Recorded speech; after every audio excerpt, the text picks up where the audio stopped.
Hey everyone, welcome to OURCITY Church. I am Chris, I'm the lead pastor here, and I'm so glad that you came. If you found this because someone invited you or they shared it with you, you are in the right place. We want to let you know that you don't have to, believe everything we believe to belong around here. We love you, we are for you, and we're excited to share our version of faith and spirituality, Jesus and the Bible with you. I want to let you know today that we've been talking about margin and what it looks like for our soul to be at rest. If you didn't get a chance to hear that after this or later on this week, go back and listen to our podcast. You can do that either on our app at OURCITY Church. Go look up our app, or you can go to our podcast. But I really think last week and this week, and honestly the next 2 weeks' messages are going to help us during this kind of crazy quarantine season. I want to give a shout out to some of the folks on the East Coast. I know we got some people on the Mid Coast. I don't know what that is. Or on the West Coast, in the Northwest, Midwest, the South.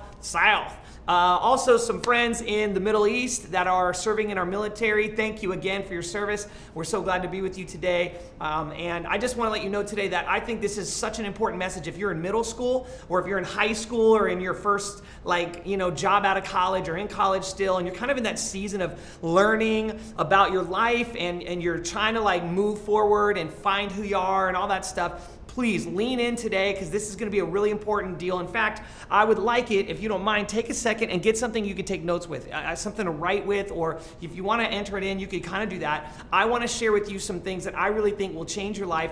And I will tell you this, I think that in your future husband or wife, your future boyfriend, girlfriend, or employees that you'll hire, or even your boss that you'll work for, they will thank you that you learned, that you took notes today, because I really believe that this is stuff that I missed out on when I was a teenager. Nobody told me this stuff, and had I known it earlier in my life would be different today. And so I want to help you today be able to figure out some really key things. And if you're, again, new to OURCITY Church, and you're kind of curious about what we think, about what God thinks about what you are and who you are, I want to read you the verse we've been going over that I really want you to hear loud and clear. This is what we believe Jesus thinks about you. He says this: I have come that you may have life and have it to the full. Okay, that's Jesus' heart for you. That's OURCITY Church's heart for you, is that Jesus wants you to have life to the full. However, it doesn't happen when things kind of get out of order, okay? And that's what I want to talk about today. Today's message is called out of order. Now, when I first came into contact with this kind of phrase, at least that I remembered it, out of order was something that used to happen to me in the arcade, okay? Now, I know some of you are too young to even appreciate this, but go back with me if you will.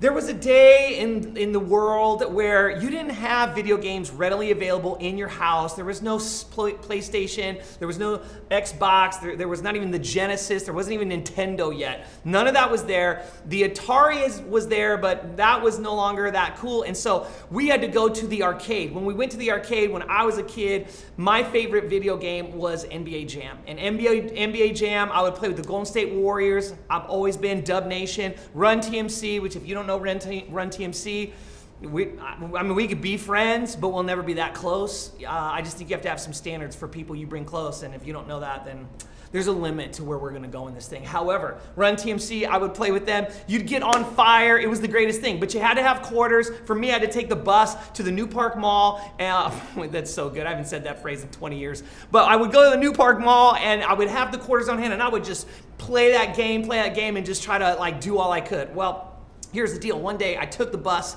I had my quarters, and I got there, and there was this big sign on it, and the sign said, out of order. Sorry, out of order. And I was like, you gotta be kidding me. I came all the way here, I took bus credits to get here, and I gotta take bus credits back, and I didn't even get to play. Out of order. What did it mean?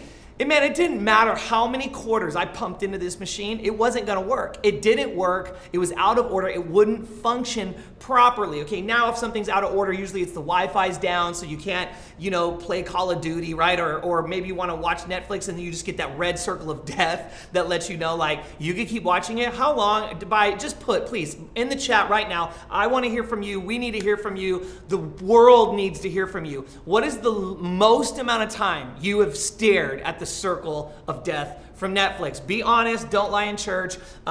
Just kidding, you can totally lie, but we'll know. Put it in there real quick in the chat. It's how long? What's the most amount of time, right? Because it's the worst. And here's the deal. When something is out of order, it doesn't function properly, and this isn't just with video games or TV shows or internet, this is that way with our lives, okay? And when we do our lives out of order, and we do things out of order, then our lives don't function correctly. They shut down. And right now in this quarantine season with COVID-19, I mean, we have a chance to reprioritize, to reorder our life and to say, wait a minute, some things kind of got out of order. Like I think I'm doing things that are not as important, and things that I want to be important, I'm not really doing them, or I can't get to them. And I want to talk about that a little bit today, because you said this before, and we talked about this a couple weeks ago. You said the phrase, man, if I had a little extra time, I would so fill in the blanks.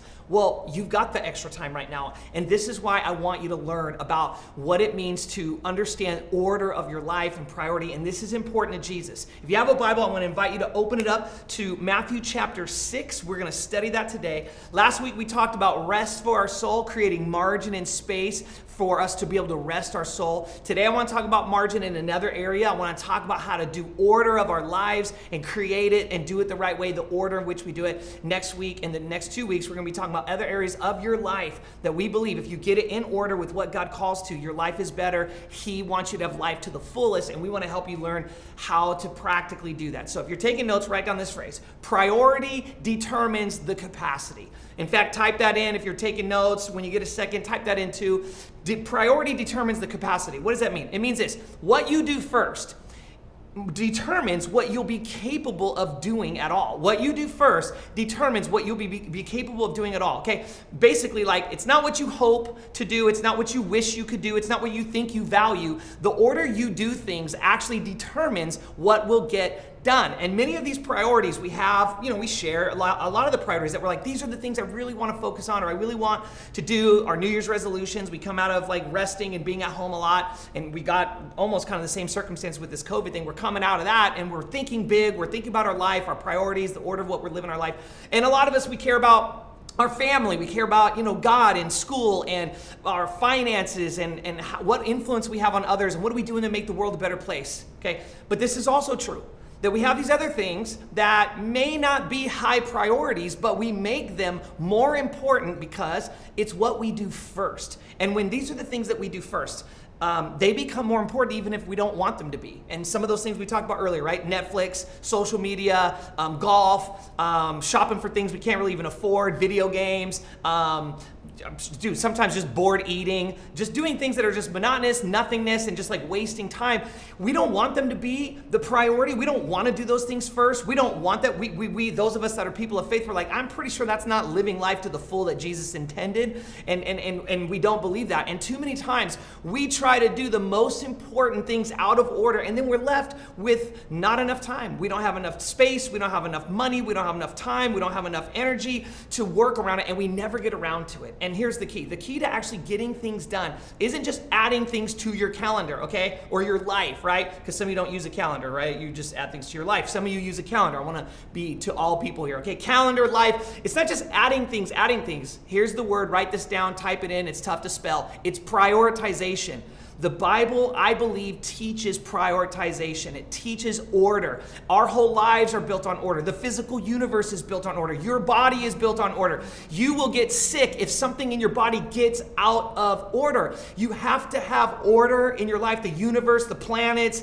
There is order to the steps of how things go. This is where prioritization comes in place. You take the things that you've said are most important, and watch this. It's priority. Prioritization is you take the things that are most important and you do them first. And when it comes to our time, and when it comes to our money, and when it comes to our margin, we must remember that our priority will determine our capacity, what we're capable of doing. Not what we wish, not what we hope, not what we say we value, what we actually do first. And here's the deal.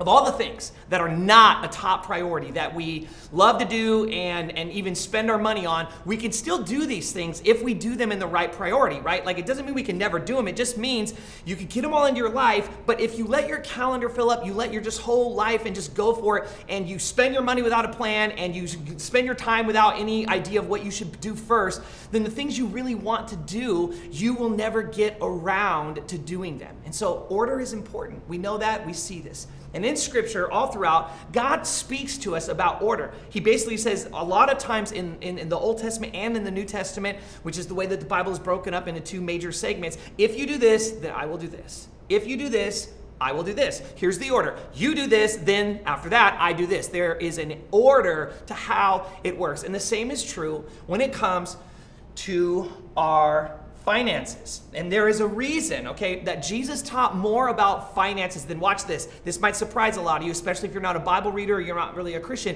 You might be surprised by this. Jesus taught more about money than he did about salvation, heaven, or hell. Okay, it's the thing that he said would have the greatest power to compete in your heart for the place of God. So even if you don't follow Jesus or you're kind of interested in him, you're looking into it, I want you to know this is what he teaches, and this is why he talked about it more than any other subject, hardly at all, certainly more than salvation, heaven, and hell. He said, look, the thing that will most compete for the place of God in your life and in your heart is money, which is alarming. I mean, that is enough for us to say, whoa, whoa, whoa, whoa, whoa. We need to think, we need to pause, we need to consider, we need to be honest, we need to look at our order, look at our priorities, because if we're out of order, we won't function, we will break down. So at our city church, we make sure that we talk about the things that Jesus said we would be most tempted to transfer our love and the pursuit of our heart to. Now, some of you might know this, and some of you might even push against this, but there is a way to live that he can bless and that we can enjoy life. And I want to help you be able to discover that in this really important area. I understand that all of us have different starting positions, okay? None of those things are fair, and I don't think we can ever make the world fair, and it isn't fair. Some of you had a much better starting position than me. I had a much better starting position than others of you, and that's difficult, and it's a part of our broken world, and I don't like it. My goal today is to try to help us no matter where our starting position is, to be able to do the best that we can with what we get an opportunity to be in charge of when it comes to our money. And if we don't know some of the things the Bible teaches, if we don't apply them and we just do the best we can or do what we saw our parents do or do what the world is doing or do what our friends are doing, we will miss out on so much that I don't want you to do, because I believe God has purpose for your life and he has purpose for the things that he's going to give you management over, and I want you to understand that. And I want to start here because a lot of people don't know this. They don't really understand this, is the idea about income. I want you to know that the Bible teaches you can earn all that you can. Earn all you can.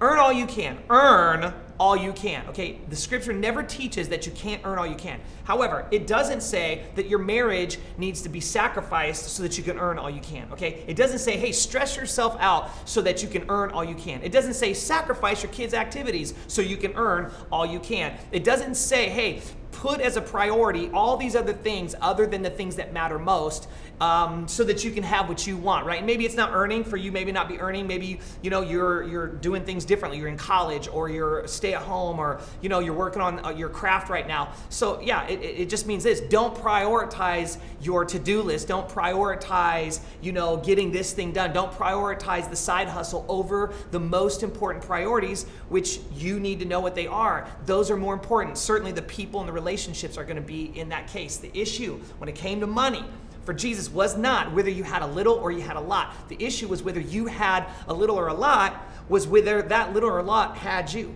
Like, did it own you? Because when he starts to teach about the subject, and he teaches often about it, he wanted to make sure we knew it came down to a matter of the heart. Now, in Matthew chapter 6, this is where he starts teaching. I want to give you a little bit of background to this. Everybody say there and then. Type it in. Put it in the chat real quick. There and then. There and then. There and then. If you're new around here, every week, I want you to hear and learn what was going on in the scripture there and then, okay? So it doesn't matter to me if you've been following Jesus for 30 years or for 30 seconds or minutes, or you're not even following Jesus, you're just interested. I want you to know what was happening in the Bible story there and then. Because if you don't understand the world the Bible was written into, then the words will never make sense to you, and we'll just be doing our best to try to shoot from the hip on how to apply it to our lives. And we don't want that at our city church. We really want to make sense of all the spiritual stuff you've learned, you've unlearned, you've been taught, you kind of want to know more about. So here's what's going on there and then. Okay, this is called the Sermon on the Mount. Matthew records it. He's one of the eyewitness accounts of Jesus' life. There's huge crowds. Jesus is doing miracles. He's teaching new things. It's exciting. It's energizing to the crowds to hear what he has to say. People are coming around, and he's dropping bars on all the hot topics of the world right now, okay? And they may not be hot topics to us anymore, but they are in his present day. He's talking about these ideas about how to be salt and light to the world, right? And back then, the religious leaders were like, we don't talk to the world, we don't be around the world. We don't want the world around us. We don't want to look. It's like, no. Jesus was like, look, I'm not saying the way the world does everything is the way I want you to do it. I'm just saying that the way our posture of our heart is towards them can't be ugly. We can't look down at them, look down our nose at them and hate them. We love them. We want to be salt that seasons their life and light that lightens up their life. Salt, light. He talks about the Mosaic law, which was their rule of living and moral code. He talks about anger and how to manage your anger. He talks about lust, how to manage lust. He talks about divorce, our word, our yes being our yes, retaliation. He talks about loving your enemies. He talks about how to care for the needy. He even teaches the Lord's Prayer, our Father who art in heaven, why am I Australian? Who art in heaven. Hallowed be thy name, thy kingdom come, thy will be done. Have you ever seen that performed, by the way? Thy kingdom come, at a wedding? I have when I was a kid. Totally heard it more times than I care to count. And I never liked it. Sorry. Jesus, I like you, not the song. And here he talked about fasting. Now he's rounding third, okay? The master teacher, he's inside the 10-yard line. He's coming in for the score. He's really going after one of his key teaching topics he's going to hit multiple times to his new followers, his new disciples, who the big crowds were around pumping them up. They're probably all fired up to be a part of his big, his tribe, man. He's a part of his, they're a part of his crew, and he's rolling out with them. He's like, dude, yeah, these are my homies. And they're coming, he pulls them aside and he's teaching them all these hot topics, okay? And now he's coming around. Sorry for the sports references, by the way. Please feel free to insert it's about to strike midnight, whatever your metaphor is. Basically, the clock is ticking and here we come. He comes to the thing he wants to make sure they understand. And this is what he says. In Matthew chapter 6, verse 19, he says this: do not store up for yourselves treasures on earth, where moth and rust destroy, and where thieves break in and steal. So do not store it up. Don't hoard it. Don't hold on to it. Don't try to control it. Don't do this posture of your heart. Instead, he wants us to do this. Watch, he moves on. Verse 20, he says, but store up for yourselves treasures in heaven. Wow. Would you go ahead and in the chat, type in that phrase, treasures in heaven. Treasures in heaven. Store up treasures in heaven. In fact, man, some of y'all need to just say store up. Say it out loud. Store up. Let me hear you. Store up. Store up treasures in heaven. He says, I want you to not put your effort, your time, your energy, your control into things that are going to be here that are going to deteriorate. Moth can get to it. Thieves can break in and steal it. It's going to go away. No. I want you to spend your effort, your time, your energy storing up treasures in heaven. Now, what does treasures in heaven mean? Well, what does treasure, what did heaven treasure? What did heaven value? What did heaven pay a price for? What did heaven pay for? What did it cost heaven? Because when we look at what heaven hoped to gain with its purchase, it will tell us what heaven treasured. And it's found in a verse called John 3:16. It says this: for God, heaven, the one who created the heavens and the earth, for God so loved, what did he treasure? The world. Wow.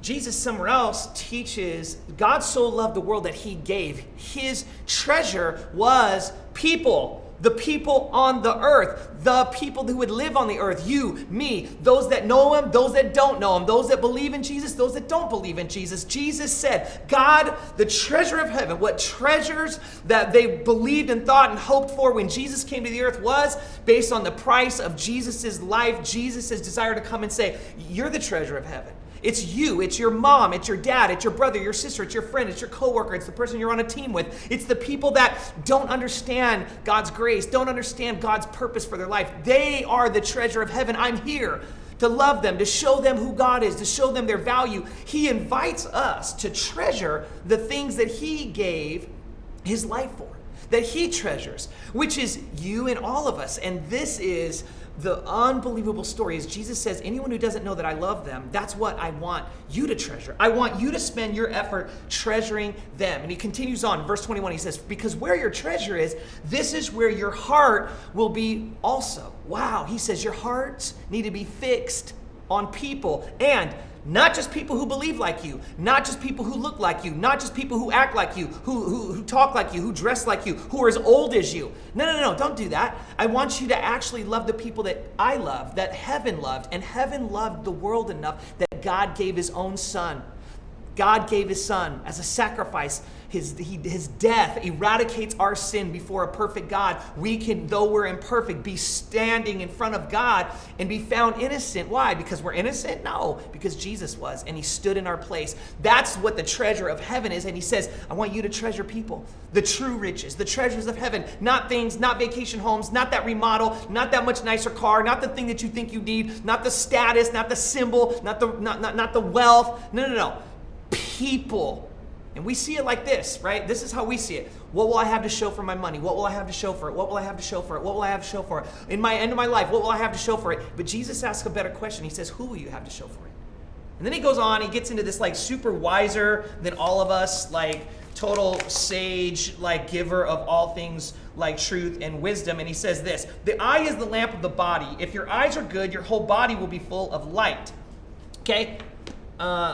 I don't really know what that has to do with the treasures of heaven. Now we're into eyes and good and bad eyes, and like, I don't understand that, right? Like, what are you talking about? Nearsighted, farsighted, reading glasses, like, bifocals, like, what are we talking about here? And this is what he's speaking about. See, his audience spoke Hebrew, so they all knew exactly what he meant when he said this. In Hebrew, and I want you to write this down. If you're taking notes, write this down, because it's really fascinating. In Hebrew, having a good eye is the phrase ayin tova. Ayin tova. Why don't we say it together out loud? Be silly, be fun right now. Say it with me. Ayin tova. That was terrible. Just kidding. You're amazing. All right. Ayin tova. This means in Hebrew to be generous. So Jesus is saying, if you have a good eye, that means you're being generous. But he then says, the other one, the phrase bad eye, is the Hebrew phrase ayin ra'ah. Ayin, if you can't roll your R's, just do ra'ah. Okay, ayin ra'ah. Let me hear you try. Ready? Ayin ra'ah. Ayin ra'ah, right? This means being stingy. Okay, and then he makes this point. He says, if the light that is within you becomes darkness, how great is that darkness? Jesus connects a great darkness within sight of us with being stingy. And he connects this great light that I think the whole world is looking for, that kind of a feeling inside. I want light, I want purpose, I want joy, I want peace. I want this light to be beaming from within me, right? Showing to other people, shining a light on other people's value, making sure other people know that they're important. There's this unbelievable thing that he says happens, that there's light within you, but it's directly connected to your generosity. This is fascinating. And then he goes on and says a phrase that many have misinterpreted, don't understand what he meant. He says, no one can serve two masters. Okay, verse 24. No one can serve two masters. And a lot of people think, oh yeah, he was talking about, or they not really understand what he meant. He makes it really clear, but at this point, some of you listening to this, or if his original audience would have been like, you're right, you can't serve Satan and you can't serve God. You got to serve one or the other, right? It's either the world or God. And it's like, no, that's actually not what he's talking about. He says this, he says, you can't serve two masters. He's actually talking about your money, okay? Your money, your stuff, the security that it represents, that you're gonna be okay if you've got this amount and if you keep control of that amount. He says you cannot serve God and serve money. He says no one can serve two masters. Either you will hate the one and love the other, or you will be devoted to the one and despise the other. You cannot serve both God and money. When you begin to view your money and your wealth in the way that Jesus views it, it will free you to serve God with your whole heart. You'll hold nothing back from him. And I want to review kind of like what he is saying now. The Bible teaches, earn all you can. But here's why. Earn all you can so you can save all you can, so you can give all you can. That's the principles that God's heart says. Earn it all, okay? Have access to as much as you can get and save as much as you can so you can give as much as you can. See, earning is not the issue. It's how we handle what we earn that is the issue. So once we earn it, what's the right order, right? How do we not get out of order? Well, most people, this is what most people do. They spend first on their immediate wants and needs, okay? So immediately it's like, I need this, I want this, I'm gonna go get this. This is what most people do. You know people like this, you might be people like this, I am people like this. I go through seasons of my life where like this gets on me, it gets on you, it's a part of our human brokenness. Most people are just like, hey, this is it. But I'm gonna tell you this, if you spend first, and when we do this, and this most of my life, I did this many years now. This hasn't been the way we do it. And in my life with Brenda, like this is how our marriage functions. We don't spend first. But many people who do that, here's what's going to happen. Your life will always feel like a total surprise of how much harder that it is than it should be. You'll always be surprised. Why is this so hard? Why is this so difficult? Why can't I get this right? Why? It doesn't matter. It's like I'm making more money and it's still difficult. What's the problem? Well, it's because we're out of order. The second thing that most people do is after they're done spending, they save second. And saving is my future and my family, right? Saving should be a top 5 priority in your life. I want to say that too. A top 5 priority, okay?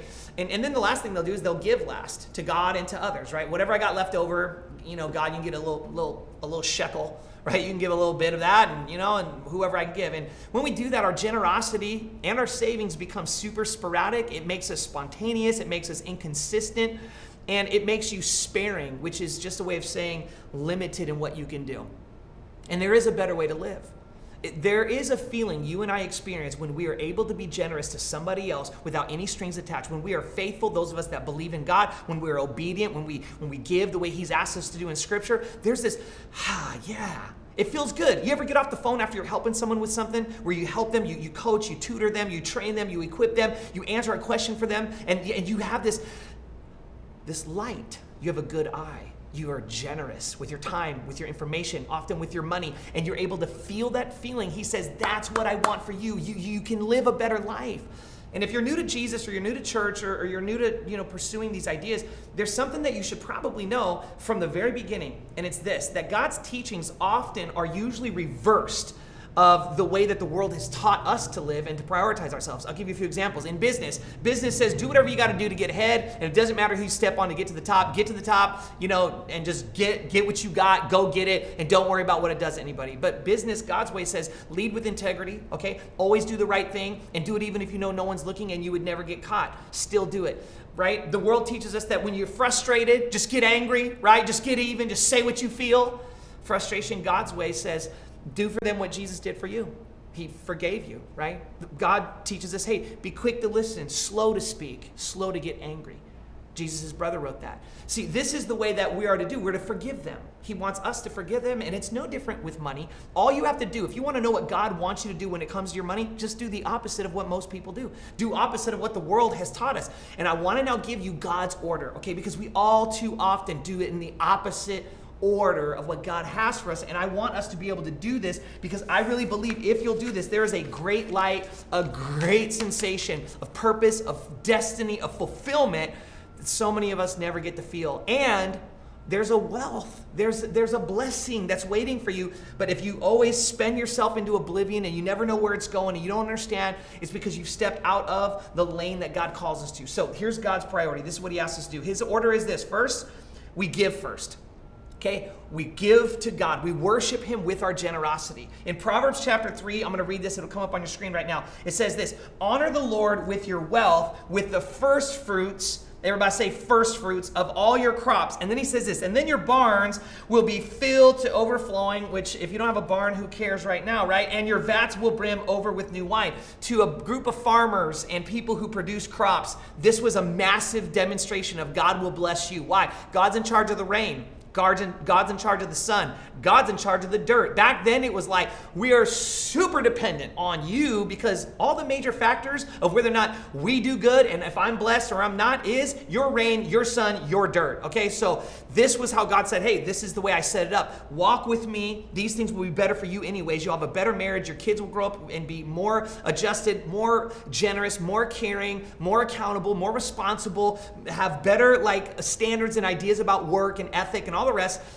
This is what I'll not only have you be blessed with, but I'm also going to bless your crops. And this is what he says. He says, make sure you honor the Lord with your wealth. When you get things, honor the Lord with your first fruits. Now, the principle in the Bible that this is referencing is called a tithe, which is another word for tenth, which is an act of worship from God to say, God, I bring a tenth of what you give me. Every time I get anything, I give you back a tenth. I return it as a sign of worship. And this is what worship in this space means. God, worship means, God, everything that I have is yours. Everything I have is yours. I worship you with it. It all belongs to you. And this act of me coming with my tenth is me coming to you to do this. And at our city church, if this is what you guys do, so many of you do this, we have a generous church. We have a faithful church. We have an obedient church, which I love. And you guys make sure that this thing is all around the world right now. There are people listening literally all around the world, being encouraged, being taught practical ways that the Bible teaches them to manage their money so they don't stress out, they don't burn out, they don't stretch themselves so thin financially. And it's all because those of you that are like, dude, I make sure that I tithe, I make sure that I give. And if you'd like to join those, if you've become a follower of Jesus, you've learned your way and this is it, I want to tell you right now, the easiest way to do it is like many of you do. You could set up recurring giving. That helps make sure that what is in your heart actually happens. Because I know like many of you, I have a forgetfulness issue. And we want to make sure that as soon as we get paid, the first thing we do is we give. Why? Because that's the opposite order. We want to give first and worship God first and honor God first with our first fruits. I don't want to go and do all what I need. It's like, God first, I honor you. Why? Because you gave me the rain, you gave me the dirt, you gave me the sun. Everything I have because you allowed me to have it, and I worship you. Everything I have is yours.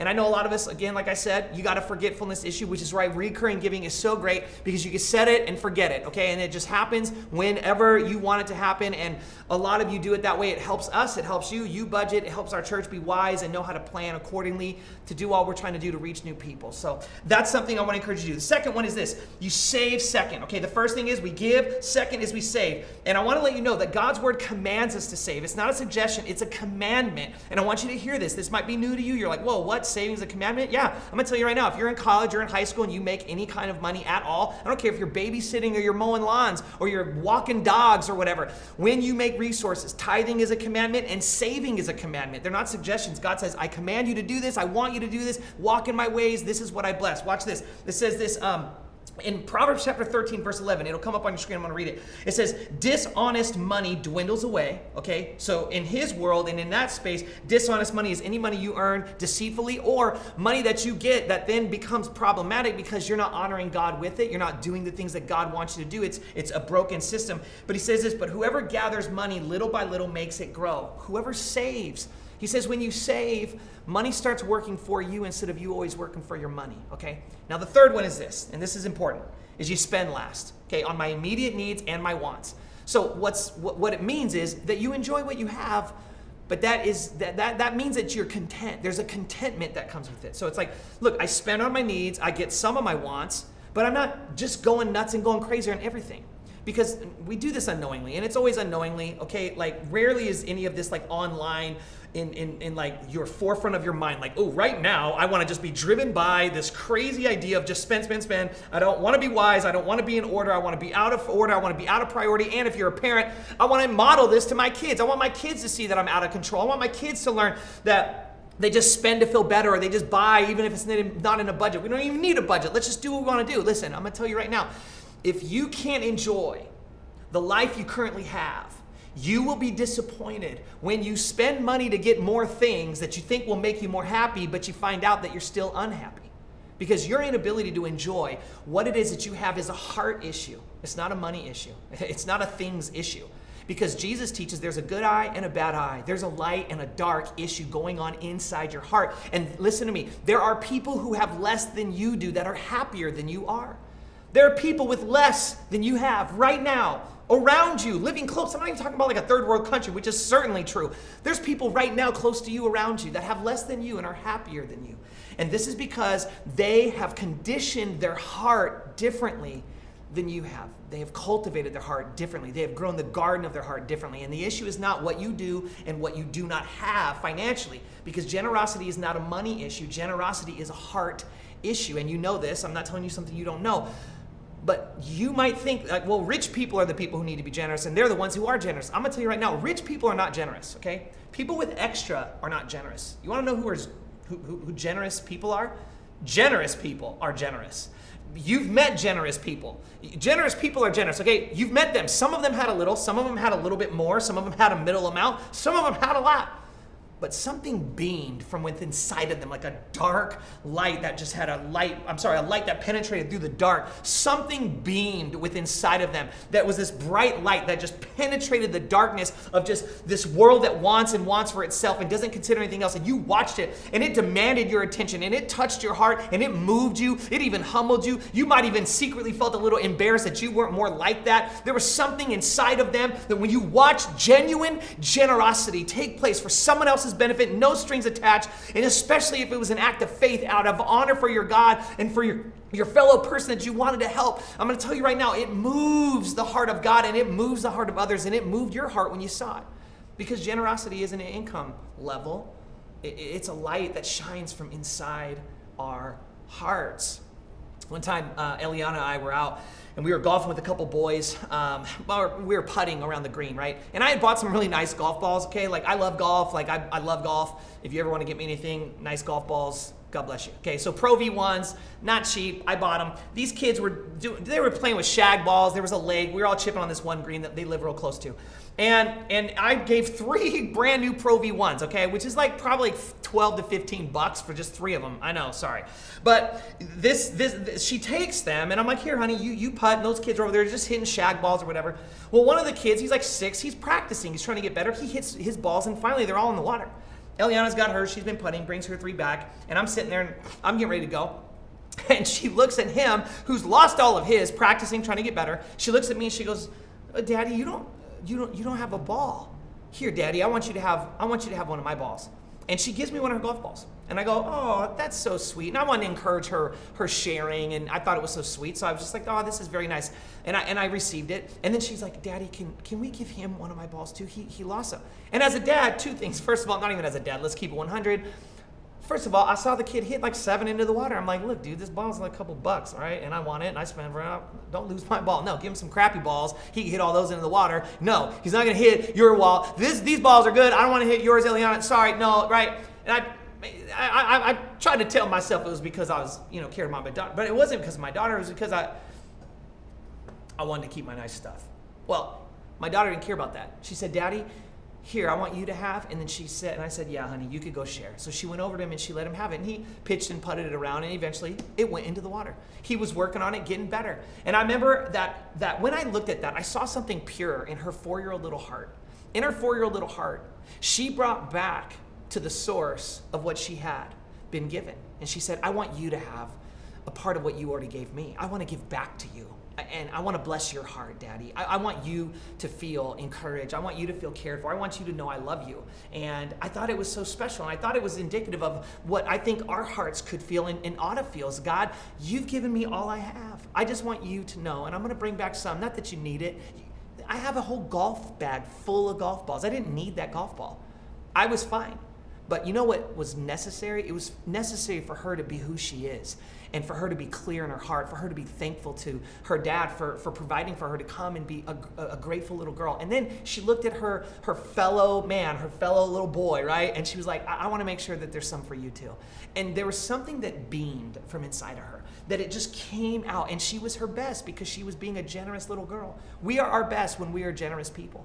And I want to give you 3 things that I think that they happen when you live in God's order. Okay, these 3 things happen when you live in God's order. I want to give you God's order and tell you this is the stuff that's going to happen if you'll do this. Here's the order.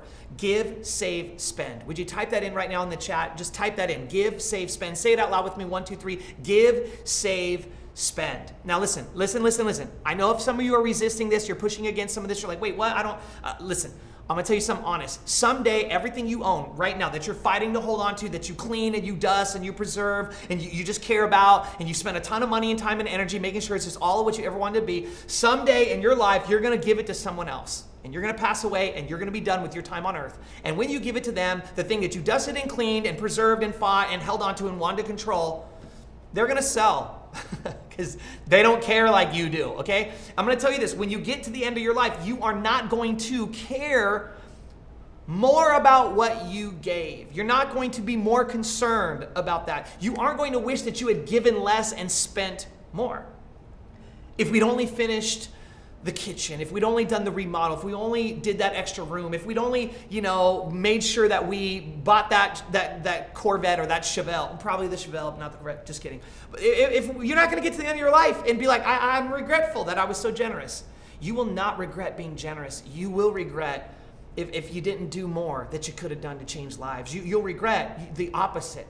I'm going to tell you this, and this is for those of us that I believe, it doesn't matter if you belong to God or a faith idea, but certainly if you're a Jesus follower, I think this is really important, and write this down. How we spend what we have always shows who we belong to. How we spend what we have always shows who we belong to. And so with that said, I've got a couple questions I want to ask you.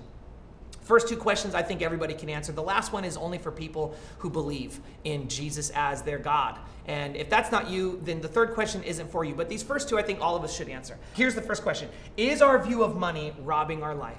Is our view of our money robbing our life? Is it? Is the way that you see money and just spend it frivolously or maybe irresponsibly or just haphazardly or just, it'll come in, it's fine. Is that robbing your life of what your life could be, should be, will be, needs to be someday?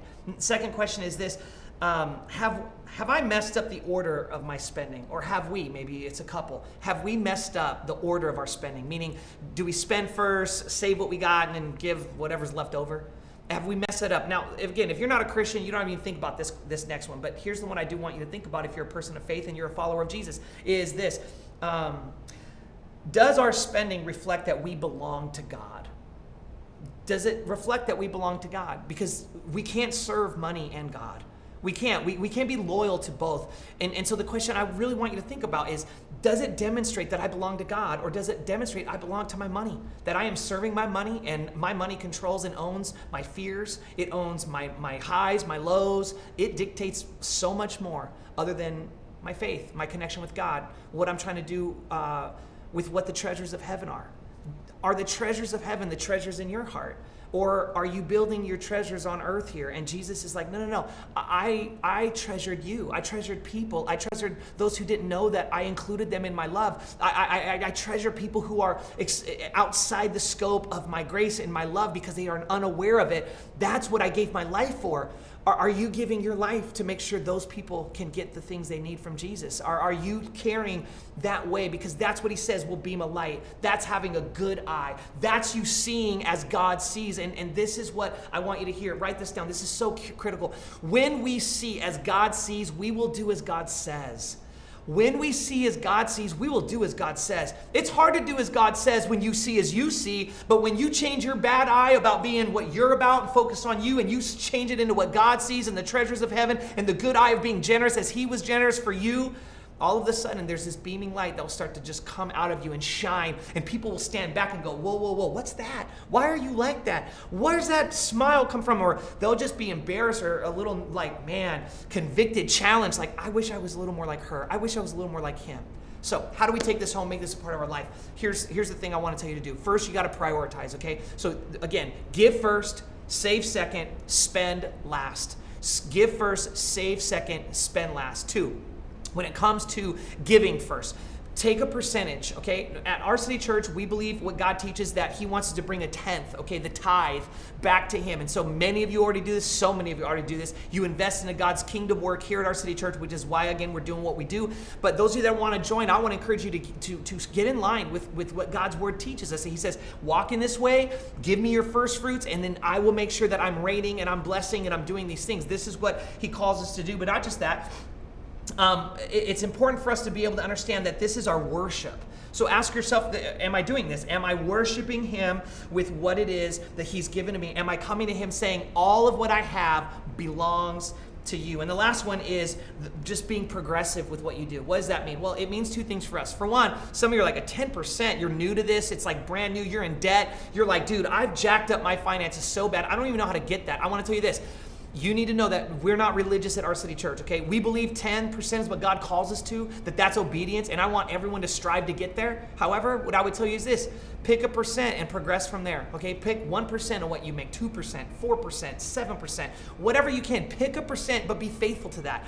Give that amount consistently and give it over to God, and you could do that. You could set it up even reoccurring and then revisit that every, 3 months, 6 months, a year, I don't care. Because the purpose for me is I don't want anything from you. Our church doesn't want anything from you. We want something for you. I want you to know what it's like to have the light the way you desire. God's promise to you is, I want you to have life to the full. And you will have life to the full when you step into God's ways and you reverse the order and the priority of how you spend and think and view your money, that you don't view it as what you can get and what your treasures on earth can be, but you view it as, how do I set up treasures that heaven treasures, which is people knowing who God is. This is what we begin with. But the other thing to being progressive is this. Maybe you'll go from right now saying, I give nothing to God. Well, then just go from nothing to something, okay?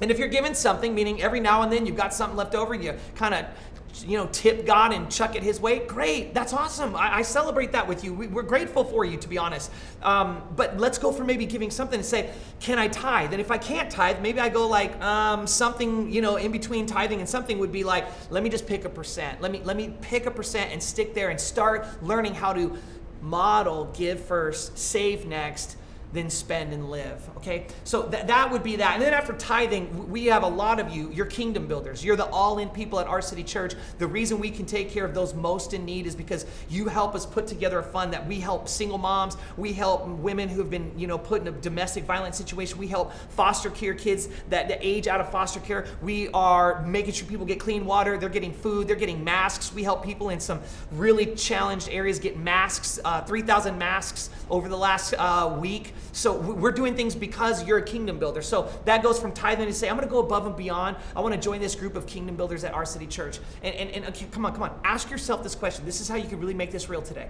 Ask yourself this question. Take 1 second and ask yourself, am I prioritizing God's wisdom in my finances? Am I doing that? Sit down this week and look at the order of your give, your save, your spend. Is it spend, save a little and give what I can? Reprioritize that. Look at the percentage. Where are we at with the percentage? Can we increase it? Have we been here for a while? Is it time to step forward in our faith, have an increase in faith? And lastly, progress from a percentage to 10 and from 10 to generosity beyond that, and say, I want to be a kingdom builder. And you can do all of those things. And listen, if you feel lost and buried and just overwhelmed by this whole entire idea, and you're like, I suck at finances, I'm the worst, I can never get it together, I've tried a spreadsheet, I've tried a budget, Excel, I eventually mess it up and I just bounce and I never go back, and then I find myself in the same problems I've been in for months. Look, you're not alone. I know what that feels like. I have done that. And sometimes it's easier to be an ostrich and stick my head in the ground and not look at something. But I want to encourage you, come on out.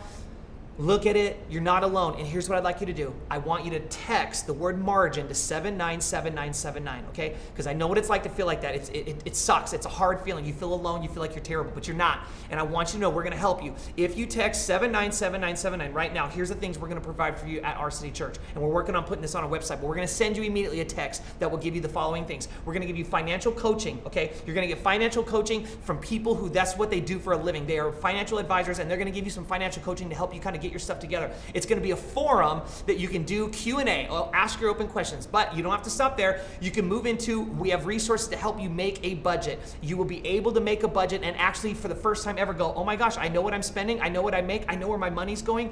I could start to do what God's called me to do. I could give first, I could save next, and then spend the rest.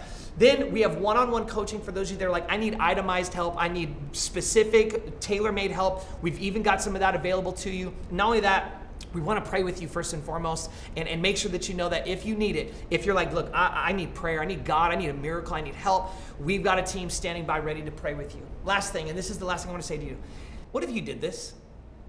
What if you did this? What if we all did this? Can you just imagine what your life would be like if you began to live the way that Jesus says we're supposed to? What if we changed our eye into the kind of eye he wants us to? What if we lived with the type of view of people and the treasures of heaven? What if we lived in the order he told us to live in? What if we got into the order and the priorities that Jesus says we do? Can you imagine what will happen in your life? What you'll be able to do? What your life will stand for? The type of meaning and value and purpose you'll have. As a church community, those of us that all belong, what we do together, the type of people that otherwise would have never heard about Jesus will hear about Jesus. They don't know that they're loved by him. They don't know they could be forgiven. They don't know that they could have value. They don't know any of that stuff. And you and I together, we over just me, could collectively say, we got to people the message of hope they never ever would have had otherwise. Who could we get food to that needs food? Who could we give water to, clothing to, safety to? Who could we help overcome an addiction? Who could we help teach a better way to be married? Who could we help teach how to heal from their broken past? Who could we help understand their identity as a teenager or as a child, grow up and learn that there's greatness that God has for them to grow up? How can we help college students navigate the season of their faith in a college environment?